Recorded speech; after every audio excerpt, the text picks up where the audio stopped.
காது கேளாத மாணவ மாணவிகள் மத்தியில் பணி செய்யும் பொழுது ஒரு குறிப்பிட்ட பயிற்சியை அவர்கள் கடைபிடிக்கும் பொழுது ஏற்கனவே அவர்களுக்கு இருக்கும் கேட்கும் திறனை பயன்படுத்த கற்றுக் கொடுக்கப்படுகிறது. அதாவது ஒரே விதமாய் ஒலிக்கும் வார்த்தைகளை முதலாவதாக கற்றுக் கொடுக்கிறார்கள். ஓடு, பாடு, ஆடு, மாடு என்பது போன்ற வார்த்தைகள் தான் அவை. இந்த வார்த்தைகளை கற்றுக் கொடுக்கும் பொழுது அந்த பிள்ளைகள் மிக உன்னிப்பாய் கவனிக்கும் ஒரு பழக்கத்திற்குள் வருகிறார்கள். இப்படி கவனிப்பது அவர்கள் செவித்திறன் குறைவாய் இருப்பதை நிறைவு செய்வதாய் இருக்கிறது.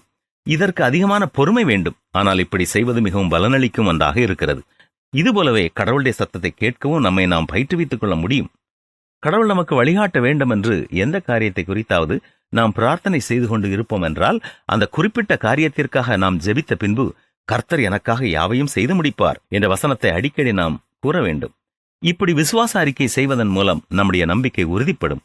அந்த சூழ்நிலை குறித்தோ அல்லது அந்த பிரச்சனை குறித்தோ நமக்கு எண்ணம் வரும்போதெல்லாம் கர்த்தர் எனக்காக யாவையும் செய்து முடிப்பார் என்று நாம் கூறும் பொழுது இந்த சத்தியம் நம்முடைய அடிமனதில் ஆழமாக பதிந்துவிடும்.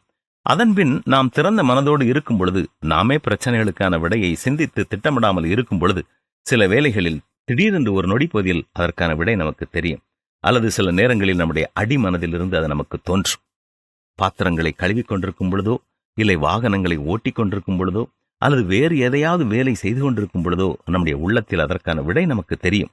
மற்றொன்று என்னவென்றால், நாம் வாசிக்கும் ஒரு புத்தகத்திலிருந்து அந்த விடை நமக்கு வரலாம். அல்லது இரவிலே தூங்கும் பொழுது கூட அந்த பிரச்சனைக்கு நாம் என்ன செய்ய வேண்டும் என்ற விடை நமக்கு வெளிப்படுத்தப்படலாம். சில வேளைகளில் பல நாட்கள் ஆகலாம். ஆனால் கர்த்தர் எனக்காக யாவையும் செய்து முடிப்பார் என்பதை மீண்டும் மீண்டும் கூறும் பொழுது கடவுளினுடைய வழி நடத்துதல் மிக தெளிவாக நமக்கு கிடைக்கும் என்பதில் சந்தேகமில்லை. முயற்சி செய்து பார்ப்போமா?